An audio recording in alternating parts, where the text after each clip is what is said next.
Uma história construída com cuidado, afeto e compromisso com a transformação social.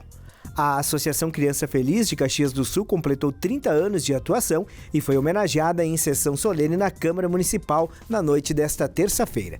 A cerimônia foi conduzida pelo presidente da Câmara, vereador Lucas Caranhato, do PT.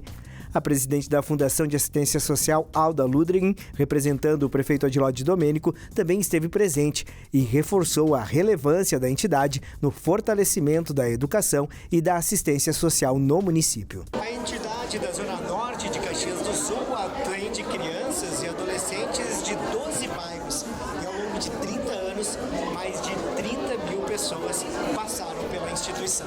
Fundada em 1995, a Associação Criança Feliz está localizada no bairro Fátima Baixo.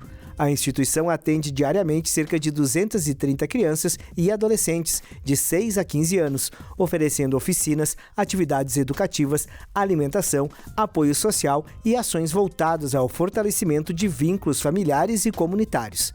3 décadas de dedicação que já impactaram a vida de mais de 30 mil crianças e adolescentes. Ali é o lugar que as crianças têm a oportunidade de ser criança, né? Então eles têm atividades lúdicas, oportunidade de acesso à cultura, à educação, atividades esportivas, alimentação saudável.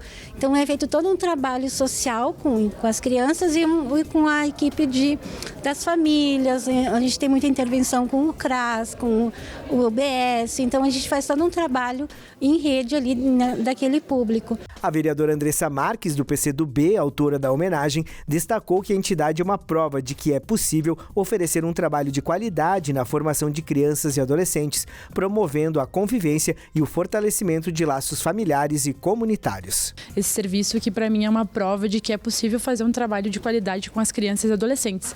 E eu sempre digo que trabalhar com criança e adolescente não é um gasto, é um investimento que a gente precisa fazer enquanto sociedade, e a Associação Criança Feliz é a prova que esse trabalho dá certo e que o trabalho pode ser de excelência e de qualidade. Ao final da sessão, alunos da associação emocionaram o público com a apresentação do projeto Melodias de Esperança. 3 músicas foram apresentadas em homenagem à instituição, mostrando à comunidade o resultado do trabalho desenvolvido pela equipe multidisciplinar.